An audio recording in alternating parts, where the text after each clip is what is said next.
আল্লাহ পাক আমাদের যখন দ্বিতীয়বার বানাবেন, দ্বিতীয়বারের চোখ আরো সবল হবে, কান আরো সবল হবে, দ্বিতীয়বারের দেহটা আরো বেশি সুন্দর হবে। কিন্তু নাস্তিক মুরতাদ যারা, ওরা কয় আর হবে না। এই জন্য ময়দানে মাহশারের উপরে ঈমান ছোট্টবেলায় আমাদেরকে মক্তবে যাওয়ার পরেও শিখায়। তো মুহতারাম হাজিরিন, আল্লাহ পাক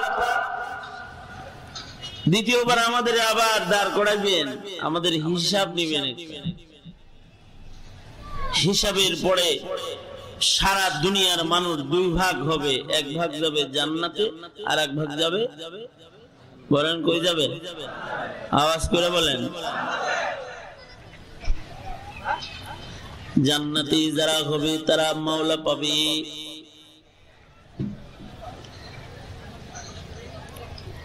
স্রষ্টার মুলাকাত পাবে।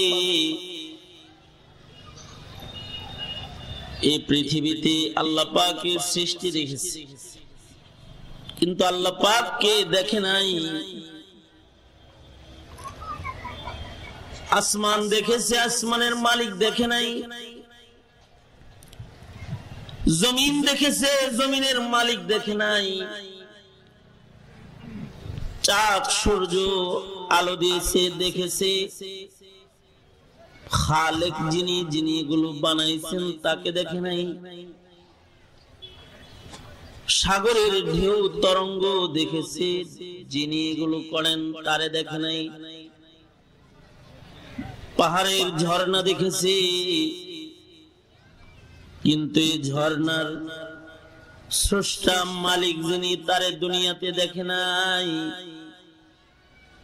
সৃষ্টির সৌন্দর্য দেখেছে, স্রষ্টার সৌন্দর্য দেখে নাই। আল্লাহ পাক বিচারের পরে যোগ্য বান্দাগুলাকে আলাদা করে এবার সৃষ্টির সাথে মুলাকাত নয়, স্রষ্টা নিজে মুলাকাত দিয়ে বান্দাটাকে বন্ধু বানায়া আল্লাহ পাক জান্নাতের চিরস্থায়ী সুখের জায়গায় চিরদিনের জন্য জায়গা দিয়ে দেবে। লা ইয়াবগুনা আনহা হিওয়ালা, আর কোনদিন ও জান্নাতের ভেতর থেকে আর বাইরে আসা লাগবে না।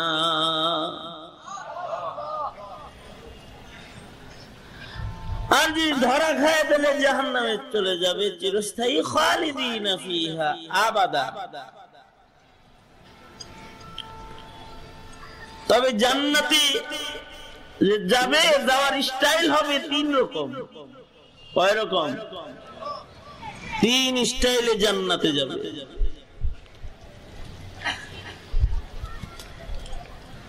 একদল হলো বিনা হিসাব, নো চেক, চেক ফেক নাই, জিজ্ঞাসাবাদও নাই, সওয়াল নাই, হিসাব নাই। ময়দানে মাহশরে বিরাট বড় একটা জামাত বিনা হিসাব আল্লাহর জান্নাতে প্রবেশ করবে। সুবহানাল্লাহ। এরা হলো আল্লাহর জান্নাতের ভিভিআইপি।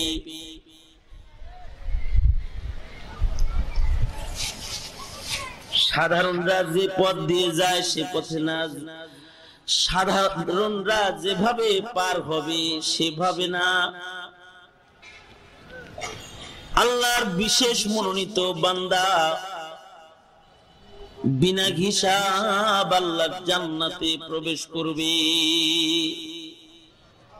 দুনিয়াতে এরকম সাধারণ ভিআইপি, ভিভিআইপি দুনিয়াতেও আছে।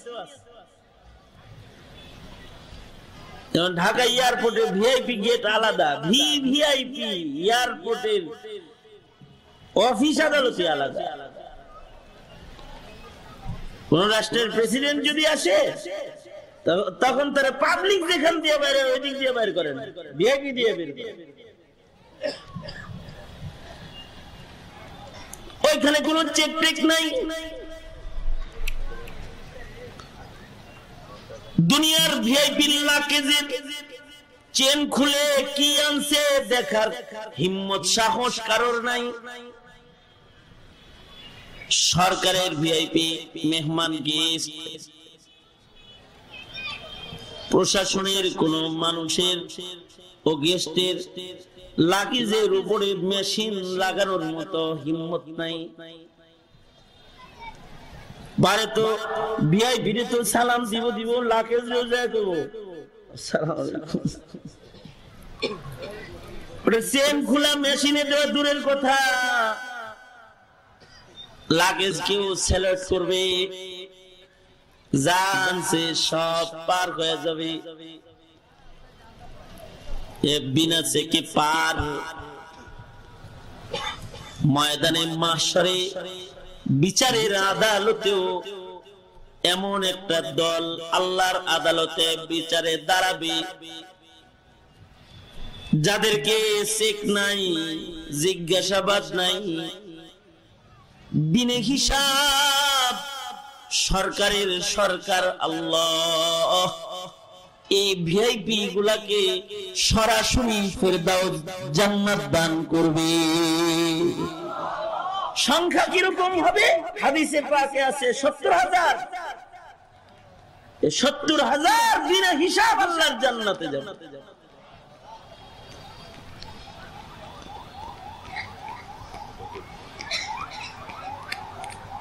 দুনিয়ার ভিআইপির সাথে যেমন আরো কিছু যায়, ও তবেও 70,000 একা যাবে না।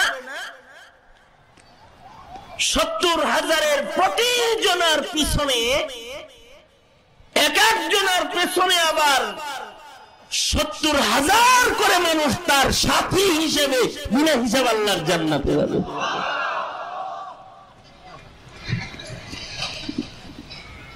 ভিআইপি 70,000 বিনা হিসাব আল্লাহর জান্নাতি। তবে এই 70,000-এর প্রত্যেকের পেছনে আবার থাকবে কত হাজার? কথা কন, কত হাজার থাকবে জোরে বলেন? দুনিয়ার ভিআইপির পেছনে থাকে না কিছু? হ্যাঁ, প্রধানমন্ত্রী যখন যায় সাথে যারা থাকে ওরা তো ভিআইপির মতনই যায় নাকি? ওখানে পুলিশের ট্রেন না ধরে?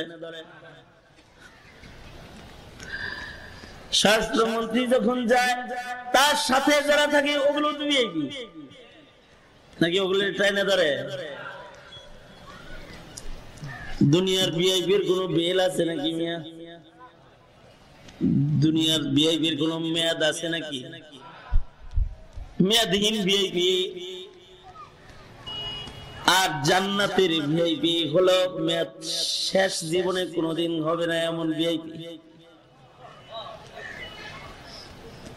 দুনিয়ায় ভিআইপি পদ আছে কিন্তু এর কোনো মেয়াদ নাই। খুব খবর আমার ছিল, রুহু বাইর হয়ে গেছে, কাফনের ভিতরে ঢুকছে, 1 পয়সার দাম নাই, মরা লাশ নাপাক হয়ে গেছে। নেতারা মরতেছে না, অনেক ভিআইপিরা মরে না। তার ভিআইপি গিরি শেষ। বাচ্চা থাকলেও অনেক সময় শেষ হয়ে যায়। যেমন গত বছর যারা ভিআইপি ছিল হেরা এবার মন্ত্রী তারাই গেছে। পুরান মন্ত্রী সারা জীবন ভিআইপি হিসাবে ঘুরছে, মন্ত্রণালয়ে ফোন হয় নাই তো কাঁদছে। একজনের কান্না দেখলি আফসোস লাগে। দুনিয়ায় এই মন্ত্রিত্বের পদের জন্য যে কান্নাটা দিছে, এরকম একটা কান্না যদি জান্নাতের গেস্ট হওয়ার নিয়ত করে যদি রাজার রাজা বাদশারে দেখানোর জন্য একটু কাঁদতো, রাজার রাজা কে জোরে আওয়াজ করে বলেন, আরো জোরে চিৎকার করে বড় করে সকলে মিলে সমস্বরে বলেন তিনি কে? জোরে বলেন কে? সবাই মিলে ডাক দেন ইয়া আল্লাহ, আরো জোরে বলুন ইয়া আল্লাহ। জবান খুলে বলুন লা ইলাহা ইল্লাল্লাহ, আল্লাহু আকবার। আরো জোরে, আরো জোরে, সবাই মিলে উঁচু আওয়াজে চিৎকার করে জোরে জোরে বলুন আওয়াজ করে আল্লাহু আকবার। রাজার রাজা কি একটু বুলন্দ আওয়াজে ডাক দেন ইয়া আল্লাহ, ইয়া মালিক, ও মালিক। যদি ওই মালিকের এটাকে একটু কান্দার করতো, কি কান্দারা দিছে ফেসবুকে, এদের কান্না দেখাইলে একজনে কানতে আসছে, গান দিয়েছে বিরহের। ফেসবুকে যারা এডিট করে গান গুন দিয়ে দেয় না, গানের আওয়াজ বের করে আর কান্নার আওয়াজ বের ছিল ভিআইপি, কিন্তু এখন শেষ হয়ে গেছে। জান্নাতের ভিআইপি এমন ভিআইপি না যেটার সিট কখনো ক্যান্সেল হবে, কার্ড কখনো বাতিল হবে না, কখনো তার কাছ থেকে ভিআইপি পতাকা ছিনে নেওয়া হবে না। চিরদিনের সম্মান রাজার রাজা তাকে দান করবে। জনম জনম ভিআইপি গেস্ট হিসেবে জান্নাতে আল্লাহর কাছে থাকবে। দুনিয়ার 1.5 টাকার ভিআইপি যদি এত পাওয়ার হয়, তার লগেও কিছু যায়, তার লগেও কিছু পার হয়, তাহলে সরকারের সরকার ভিআইপি যিনি, তার সাথে বুঝি পার হবে না?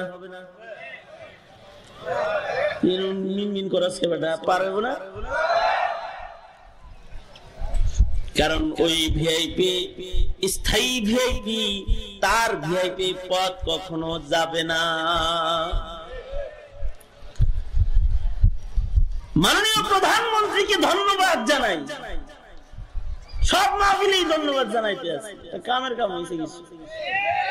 সেটা হলো এই বাম আম রাম যারা আছে, এদেরকে মন্ত্রিত্বের পদ থেকে বরখাস্ত করেছেন উনি, ধন্যবাদ জানাই। তো ফুলের তোড়া নিয়ে গণভবনে 24 ঘন্টা দরকার হয় দাঁড়ায় থাকবো, আরেকটা কাজ যদি করতো, এ সকল আমবান যেগুলো, এগুলোর সংসদ সদস্য পদ ক্যান্সেল করে ধাক্কা ধরে সংসদ থেকে বের করে দে, ফুলের মালা নিয়ে দাঁড়ায় থাকবো।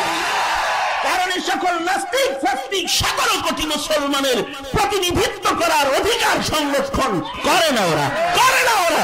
আওয়াজ করে যারা বলেন ঠিক ভাবে ঠিক করে বলেন, করে না ওরা। তবে যাই নাইমার যে কানামা ভালো,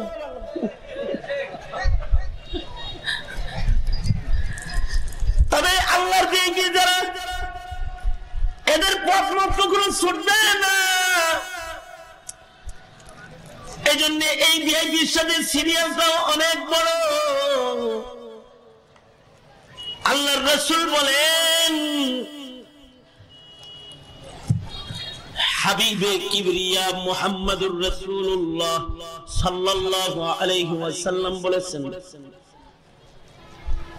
70,000 বিনা হিসাব আল্লাহর জান্নাতে প্রবেশ করবে।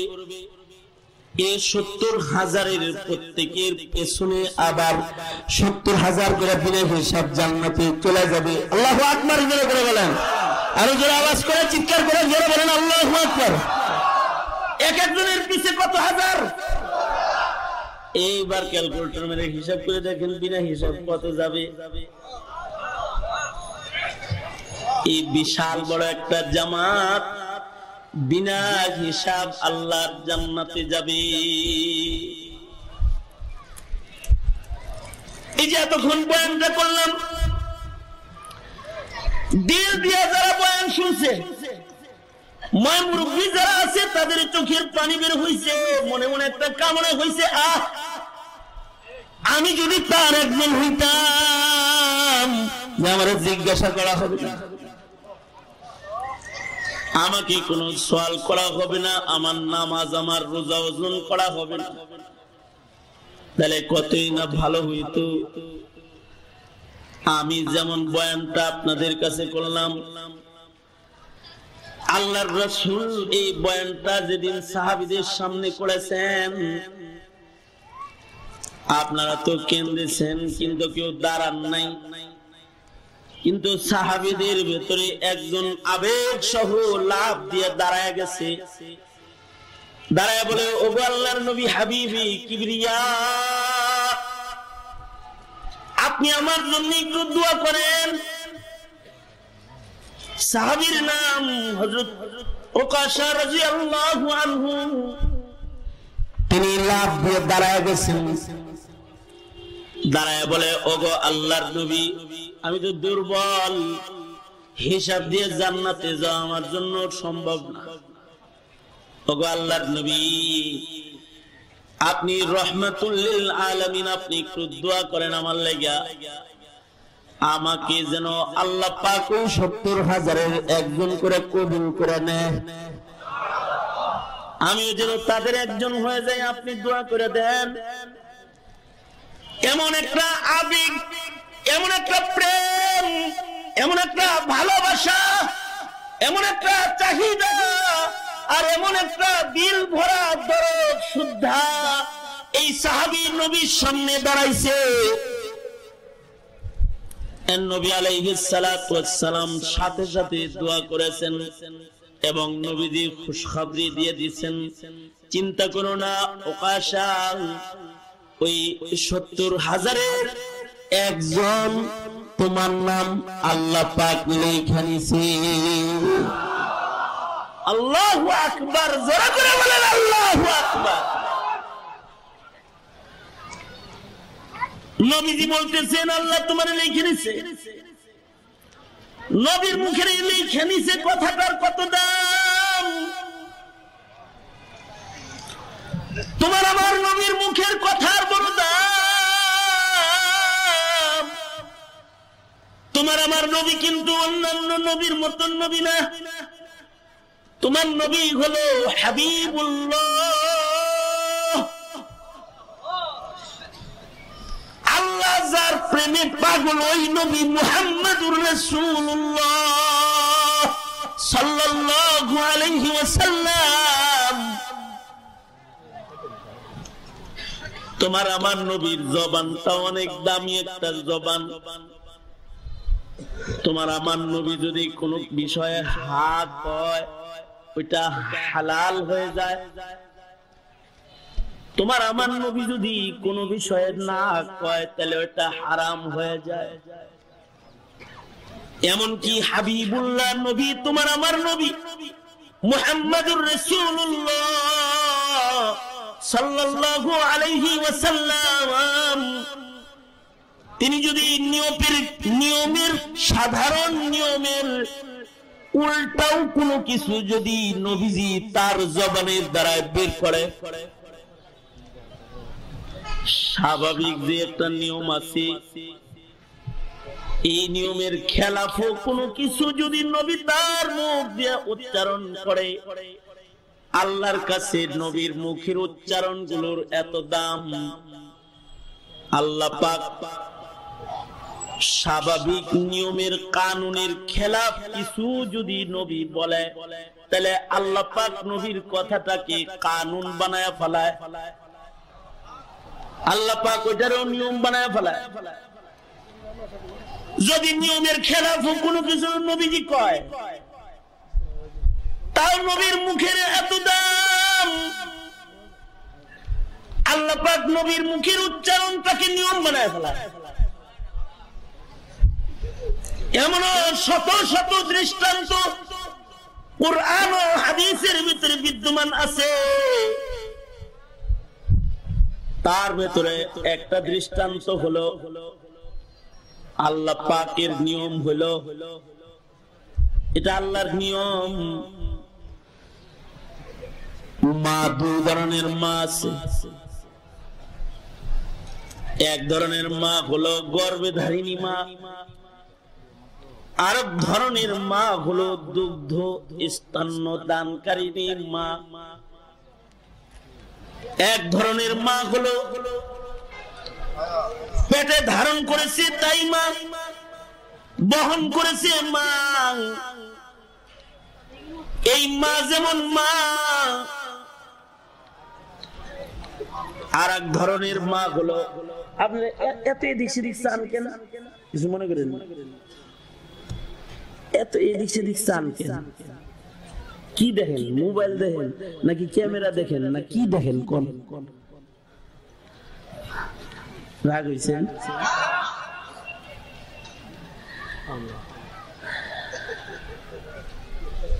এই বছর কথা কয়ে গেল ধরে নিয়ে হুজুর ডাকে, আয় তোর ভিতরে আয়, এদিকে আয়, তোর কারণে এই যে একটা মাস আলা, এটা একটা মাস আলা বলতেছি, এই জন্য সতর্ক হওয়া দরকার। এই মাস আলা না জানার কারণে অনেকে দুধ বোন বিয়া করছে। মিয়া নাউজুবিল্লাহ, জোরে বলেন নাউজুবিল্লাহ। মাসালা জানে না, ফুফুর দুধও খাইছিল, ফুফাতো বোন বিয়া করছে। বেজার লাগছে নি?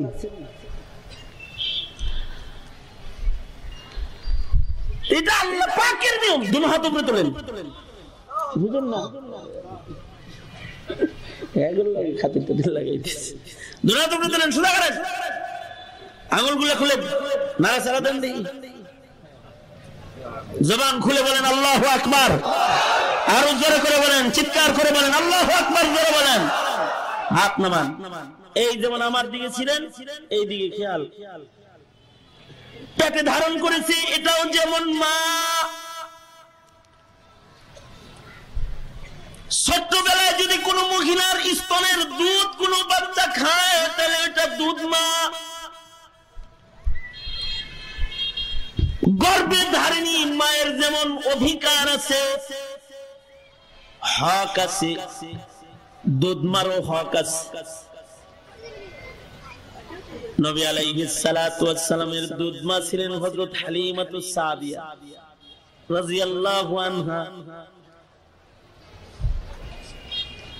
নবীজির কাছে আসলে নবীজি সব কাজ বাদ দিয়া দৌড়ে আমার কাছে যেতেন। একবার একটা বৃদ্ধা লাঠি ভর দিয়ে আসতেছে। নবীজি সাহাবীদেরকে রাইখা উঠে গেছেন, নিজের গায়ের চাদর মুবারক গায়ের থেকে খুলে ও মহিলার জন্য বিছায়া দিয়েছেন। সাহাবীরা আশ্চর্য হয়ে গেছে, নবীর গায়ের চাদর মুবারক নবী বিছাই দিল কার জন্য? জিজ্ঞাসা করে চলে যাওয়ার পরে, ওগো আল্লাহর নবী, কে এত তাজিম, এত সম্মান যাকে আপনি করলেন? নবী বলে, এটা আমার দুধ মা আমেনা, আমার গর্ভে ধারিণী মা। হালিমা আমার স্তন্য দানকারিণী মা। এ মায়ের দুধ আমি পান করেছি। মালিকের নিয়ম, মালিকের নিয়ম। 1-2 কেজি দুধ খাওয়া লাগে না। কোন বাচ্চা যদি মায়ের স্তন হতে যদি 1 চুষুন 2 চুষুন 1 ফোঁটা 2 ফোঁটা দুধ বাচ্চার পেটে যদি চলে যায়, তাহলে এই মহিলার সাথে এই সন্তানের মা সন্তান সম্পর্ক হয়ে যায়। পর্দার বিধান ক্যান্সেল হয়ে যায়।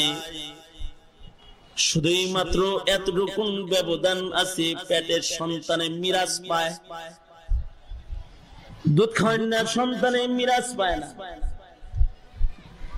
কিন্তু এই মহিলার পেট থেকে জন্ম নেওয়ার সন্তানগুলোর সাথেও ভাই বোনের সম্পর্ক হয়ে যায়, বিবাহ হারাম হয়ে যায়।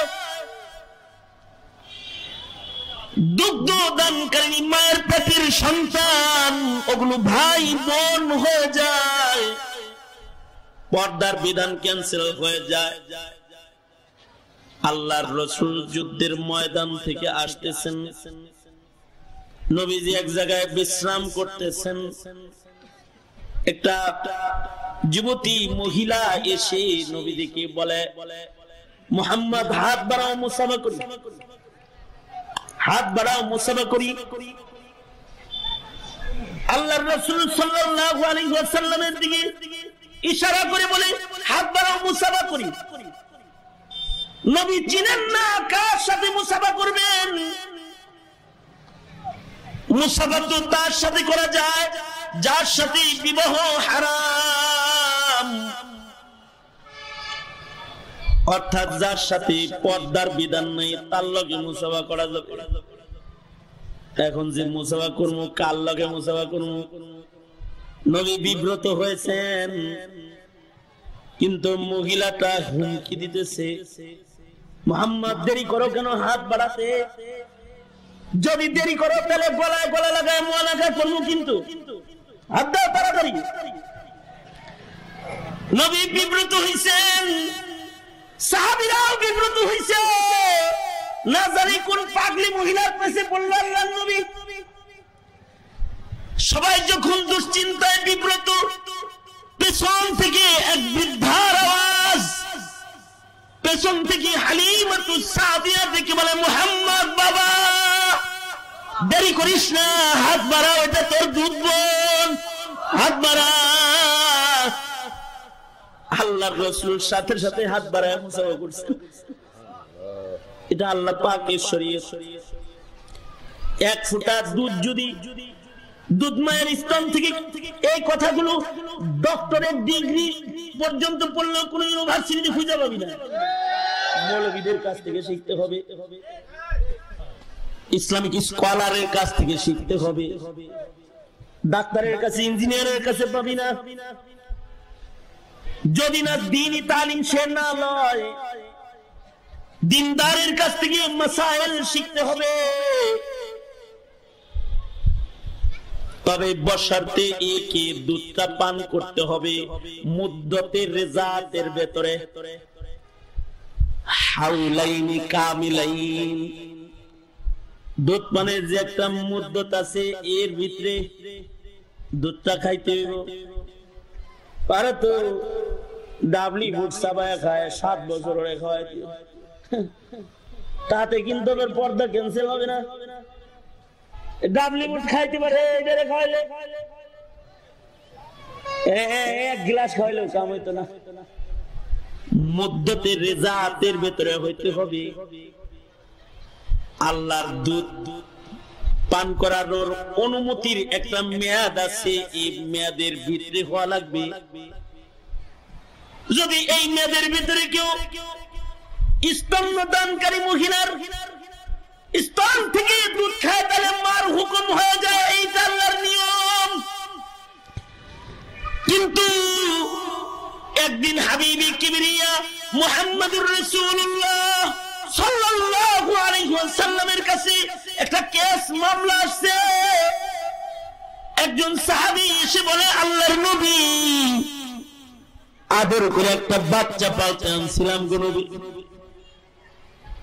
বাচ্চাটাকে বড় যত্ন করে ফেলেছি, কিন্তু কয়েকদিন আগে বাচ্চাটা বালেগ হয়ে গেছে, ছেলেটা এবার সাবালক হয়ে গেছে গা। কিন্তু পালক ছেলেটাকে আমিও মোহব্বত করি, আমার বিবিও মোহব্বত করে। মিয়া ছেলে বানাইলেই তার লোকে দেখা করা যায় না। কিন্তু আমাদের দেশে উকিল মায়ের লোকে যায় দেখা করে, জায়েজ না হারাম? জোরে আওয়াজ করে বলেন। পীর মার লোক,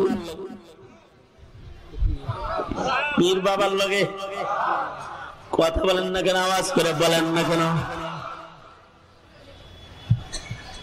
বানাইন না, ছেলে বানাইন না, মেয়ে লইব না, আব্বা বলে ডাক দিলে হইব না, আম্মা বলে ডাক দিলেই পর্দা ক্যান্সেল হইব না। কথা তাই যদি হইতো তাহলে গাড়িতে ওইটা কইতে খালাম মা বসি খালাম মা হয়ে যেত। ডাক দিলে হবে না, শরীয়তের বিধানের আওতার ভিতরে হইতে হবে, আওতার ভিতরে হয় নাই তো হবে না। কিন্তু নবীজির কাছে কে চাইছে? সাহাবী এসে বলে আল্লাহর নবী ছেলেবেলা থেকে বাচ্চা করে পালছি, বাপের মতো আদর করি, আমার বিবি সন্তানের মতো স্নেহ করে, আমার ছেলেটা ছেলেবেলা থেকে আমার বিবির মায়ের মতন মোহাব্বত করে, বাইর করে দিব কেমনে? মুশকিলে পড়ে গেছি, কিন্তু বালেক হয়ে গেছে, পর্দার বিধান লেগে গেছে, কি করবো? টেনশন।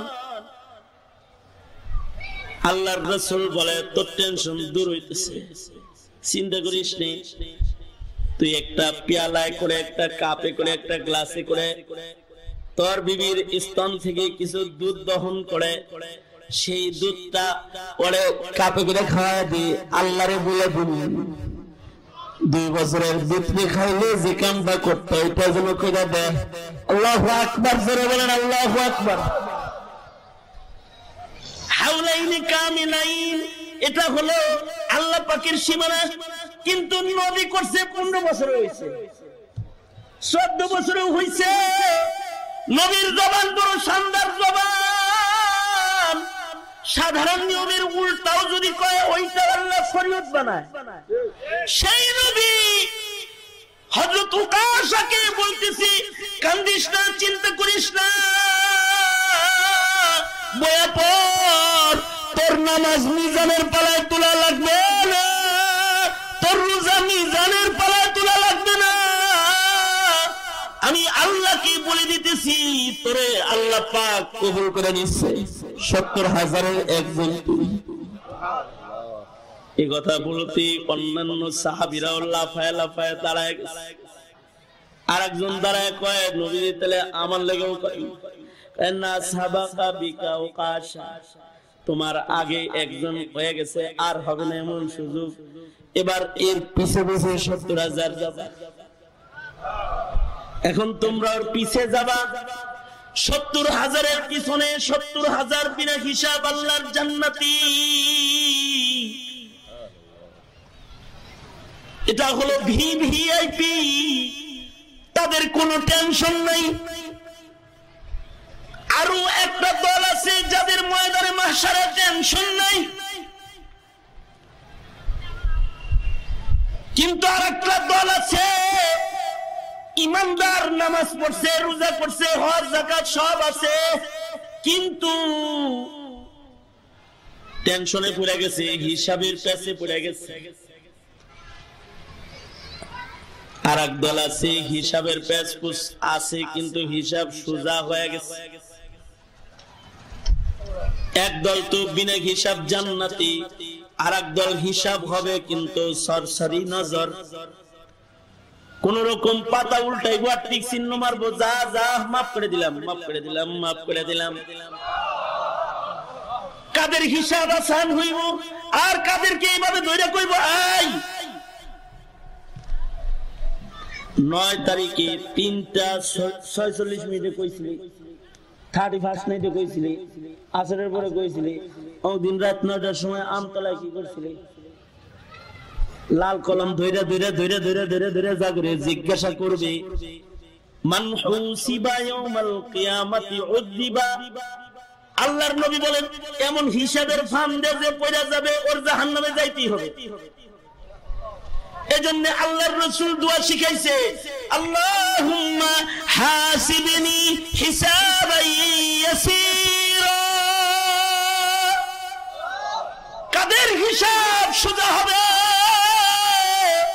আল্লাহ বলে ফাম্মা মান উতিয়া কিতাবাহু বিয়ামিনিহি ফাসাউফা ইউহাসাবু হিসাবান ইয়াসীরা ওয়ায়ানকালিবু ইলা আহলিহি মাসরুরা।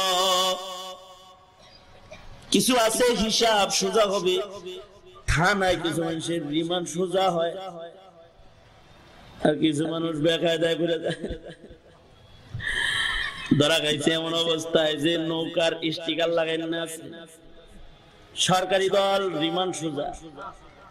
ধরা খাইছে এমনি যে দানের শেষ লাগাই না আছে, বিরোধী দলে করছে রিমান্ড একটু করা, রিমান্ড একটু করা, বাড়ি কয়টা বেশি পড়বে।